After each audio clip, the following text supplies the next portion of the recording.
Act 4, and we're going to read basically all the way through the entire act, okay? We open with Paris talking to Friar Lawrence, and Capulet, he's just lost Tybalt, right? And Tybalt is someone who was going to be like the younger, like him, right? He was gonna like act out his orders and be, you know, the guy who does the fighting and all that stuff. Now Tybalt's dead, so who does he want to choose instead? Well, there was already someone courting Juliet, right? Paris.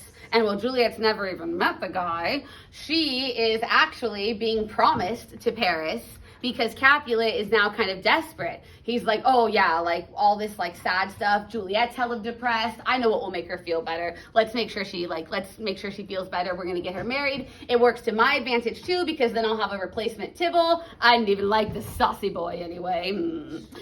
Saucy boy. They would just, well, it could be one thing that, like, if women were, like, sad that, like, the father's going to try to do anything he can. So he's like, oh, I'll match you. I'll find you a match, right? Just one of his motivations. That wouldn't make her happy. Right, and then and then he got kind of offended, right? That, what? You don't want the person that I made for you? This is my match. I've been working so hard for you. How dare you, you ungrateful little wrench, you know? What? I think he wants Paris. Yeah, oh, you think he wants Paris. Oh, there's another little love triangle there. I think okay. Paris is ugly. Well, obviously Lord Capulet doesn't. Okay, so now Friar Lawrence is talking to Paris. And Friar Lawrence is kind of trying to convince Paris to, like, not go through with this. Because if you think about it, Friar Lawrence has made a big oopsie daisies. Friar Lawrence, girls, has gone and married. Stop. Oh. Friar Lawrence has gone and married Juliet. Okay, back to and see. Okay. Oh, shut the door, and when thou hast done so, come weep with me. Past hope, past care, past help. Oh, Juliet, I already know thy grief. It strains me past the compass of my wits. I hear thou must, and nothing may prorogue it, on Thursday next, be married to this county. Tell me not, friar, that thou hearest of this, unless thou tell me how I may prevent it. If in thy wisdom thou canst give no help, do thou but call my resolution wise, and with this knife, I'll help it presently.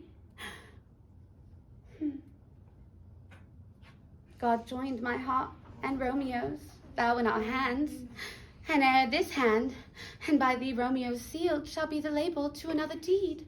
Oh, my true heart with treacherous revolt turn to another, this shall slay them both. Therefore, out of thy long experience time, give me some present counsel. Or behold, twixt my extremes, me and this bloody knife shall play the umpire, arbitrating that which the commission of thy years and art could do no issue of to true honor bring.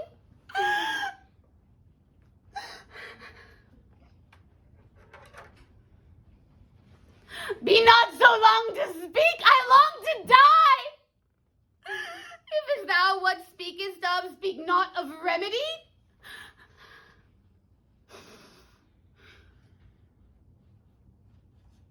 Hold, daughter, I do spy a kind of hope, which craves as desperate in execution as is desperate which we would prevent.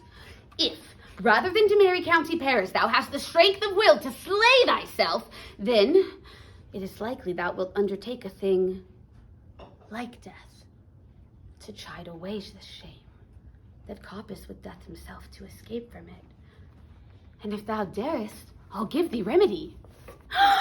Oh, bid me leap rather than marry Paris, from off the battlements of any tower, or walk in thievish ways, or bid me lurk where serpents are, chain me with roaring bears, or hide me nightly in a charnel house, overcovered quite with dead men's rattling bones, with reeky shanks and yellow chapless skulls, or bid me go into a new-made grave, and hide me with a dead man in his shroud.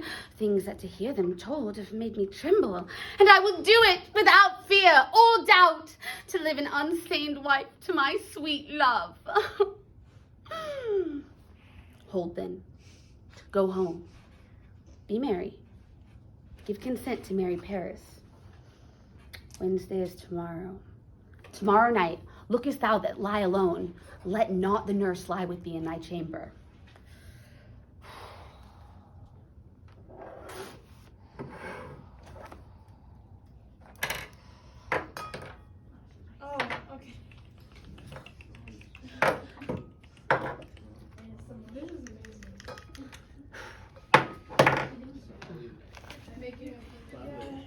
Take thou this vial, being then in bed, and this distilling liquor drink thou off, when presently through all thy veins shall run a cold and drowsy humor, for no pulse shall keep his native progress, but sure cease. No warmth, no breath shall testify that thou livest. Thy roses in thy lips and thy cheeks will fade to paly ashes. Thy eyes' windows fall like death when he shuts up the day of light. Each part, deprived of supple government, shall stiff and stark and cold appear like death. And in this borrowed likeness of shrunk death, thou shalt continue 42 hours, and then awake as if from a pleasant sleep. Now, when the bridegroom in the morning comes to rouse thee from thy bed, there art thou dead. Then, as in the manner of our country is, in thy best robes uncovered on the braer, thou shalt be borne to that same ancient vault where all the kindred of the Capulets lie. In the meantime, against thou shalt awake, shall Romeo by my letters know our drift, and hither shall he come, and he and I will watch thy waking, and that very night shall Romeo bear thee hence to Mantua, and this shall free thee from thy present shame, if no inconstant toy or womanish fear abate thy valor in the acting it. Oh, give me, tell me not of fear. Oh. Hold, get you gone, be strong and prosperous in this resolve. I'll send a friar with speed to Mantua with my letters to thy lord. Love, give me strength, and strength shall help afford. Farewell, dear father.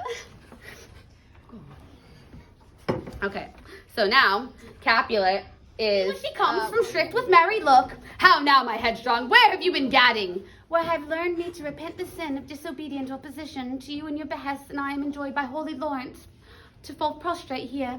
I beg your pardon, I beseech you. Henceforth, ever I am ruled by you. So she's like trying to fool her dad into thinking that she's going to listen to him. Save this sin for the county. Go, tell him of this. I'll have this knot knit up tomorrow morning.